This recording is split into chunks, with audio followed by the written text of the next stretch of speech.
let me ask you this question. So I was at the Gopher Nebraska game on Friday. Nebraska is not the Nebraska of old. And I say that not criticizing them, but I'm looking at them, John, and they did not look the part. And Minnesota took them apart and ran it up. They did everything that they wanted to do in the game, and they beat them up pretty good. The problem is sitting there, I'm analyzing it going, wow, these guys are not – they don't look like the Nebraska players of old. And I don't know how to describe that look, but they don't have that look. They didn't look confident. The quarterback who thinks he's Patrick Mahomes is not Patrick Mahomes, but he's trying really hard. And it's just not working, John. And I say this, I'm going to another game down there. I was invited by Coach Osborne to come down, so I'm really excited to go down there in a couple weeks. But I got to tell you, that they're not the special team that they once were. Now, you know who is special? Ohio State. Because when you watch all these games that come every Saturday, right, and we sit there and we're like, holy smokes, is it UCLA now? I mean, because UCLA's made this huge comeback, and I know you know that. But here's something. How about this that nobody talks enough about? Ohio State's defense. You know how many points they give up on average, John? 6. 6 points is their average for their defense. We all know that they've got a quarterback who can sling the ball. He's already thrown 19 touchdowns and only 3 interceptions. He's got 2 wide receivers that could jump into the NFL right now, and one of them's a freshman. But they could be in the NFL right now. That's how good these guys at Ohio State are. And we've seen it for years now. Ohio State and LSU put so many great wide receivers into the NFL. It's absolutely unbelievable. And this new quarterback, I mean, what he's been able to do in a short period of time, John, I mean, sometimes there's adjustments there. This kid throws the ball exactly where it needs to be. I mean, until you watch him, it's an unbelievable thing. But I thought we could do this. So who's kind of left as far as these undefeated types, or even if they're not undefeated? Vanderbilt is absolutely special. I tell you, that coach is unbelievable, John. He's got a quarterback who's unbelievable as well. He's not an NFL-type quarterback. He probably won't be in the NFL, but he's playing college football where you'd want him to be. And I got to tell you, Vandy is literally sitting there near the top with the SEC with what they've been able to put together already. And if they keep it up, I mean, this is a guy, John, if he wanted to, he could get a job probably offered by all these openings. And by the way, a couple more coaches got fired this weekend. So maybe tomorrow we'll talk about some of the availabilities that are out there, because it ain't just Penn State, man. And it ain't just UCLA. It's not just Oregon State and all these places. These guys are getting hit. But the guy that I think is the most interesting, I'll ask you, but Texas A&M is great. They're still undefeated. They're the top of the ACC, and they got that money and blah, blah, blah. And they, you know what? They're damn good. But how about this Indiana team and Cignetti, the coach, John? Is that guy special or what? I love how cocky he is, and he gets in front of the media and he sits there just talking about it like, I really don't care what you guys think about past Indiana and all the rest of it. We still got a lot to do, but you know what? We're pretty happy with what we're doing right now. With that Cal quarterback, by the way, and his brother, the 2 of them are there, John. And I'll tell you what, Indiana's pretty special. I mean, I think they slid all the way up. Are they number 2 right now? I think they might be. They're either number 2 or number 3 in the rankings. But I think they're number 2 now. Yep. And because I think Ole Miss might have been number 2, and they lost to Georgia. And people are starting to talk. And I love that. People are starting to talk about Lane Kiffin, John, and where's he going to go? Is he going to go to Penn State? Is he going to go to Florida? Because the Florida coach just that's available. But why leave Ole Miss if you're him? That's the only thing I don't understand. Why is that a better job than the Ole Miss job? I don't see why it's a better job at all. And by the way, that offensive line at Ole Miss is pretty special. They are big, athletic, strong, and they do not have a bunch of guys with the big guts, John. These guys are big, strong, mean suckers and pretty damn good. Now, it doesn't mean that they're perfect, because they're not, but I'll tell you what, if I'm Lane Kiffin, I'm not sure why I need to go anywhere outside of Ole Miss. That's a beautiful place. Well, Diego Pavia, Pete, the kid that moved from New Mexico up to basically be a front runner, I guess, for the Heisman. Yep. He looked great. You know, his numbers aren't really Heisman numbers, in my opinion, Pete. He's 14 of 22, 160 yards or so, and he scampers for a lot of yards. So he was the difference against LSU, because LSU did not think he could run like that, apparently, or they would have had a spy on him. But if they had a spy on him, the guy fell down, because I never saw that guy. A spy, folks, for those of you who don't follow it quite as much, is usually like a strong safety or something like that, or sometimes a linebacker that basically mirrors wherever the quarterback is to try to keep him from doing exactly what Diego did, which was run for about 86 or 90 yards. Pete, I was a little surprised by Miami and Texas Tech losses, because Miami, and they might have been number 2, Pete, because maybe I misspoke about Ole Miss. Maybe they were number 2.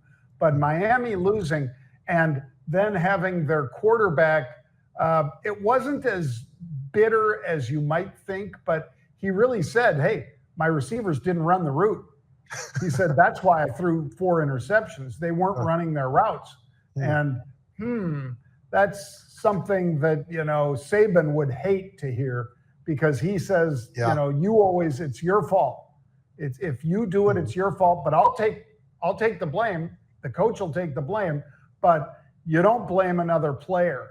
That's one of the things Saban was really good at, was not saying, hey, our receivers, they suck, or they didn't run the routes or whatever. That's coaching them. He'd say, I obviously didn't coach them right or whatever. But that was the Georgia Tech game also, Pete, is going to be really interesting. When Georgia Tech and Georgia get together, that's going to be great, I think. But a lot of folks have fallen from the unbeatens, as you said, Pete, and I think it makes the college football playoffs all the more exciting. Yeah, because it's not absolutely this team or that team or this school or that school and all the rest of it. I mean, they're going to have to decide which losses were the most critical at the times that they happened and all that kind of crap. So it's going to be interesting. I got one last thing for you, John, then we'll jump. But the NFL, I'll tell you what, even though the Rams are 5-2, they just look a little bit better every single week. And I'll tell you what, who really looks fantastic? Matthew Stafford. I know he's older. I know all this kind of thing, John, but that guy, he has been playing lights out. And he looks the part. The Rams defense is very, very good, so that's helpful too. So both sides of the ball, they're scoring. They're moving down the field. They've got some great running backs, great offensive line, a little bit banged up here and there, but the defense has done everything that you'd ever ask. They're number 2 in defense as far as points that they've held people to, which is around 16 or 17 points, John. So the Rams are interesting, but how about this? I know you love talking about the Indianapolis Colts, and so do I.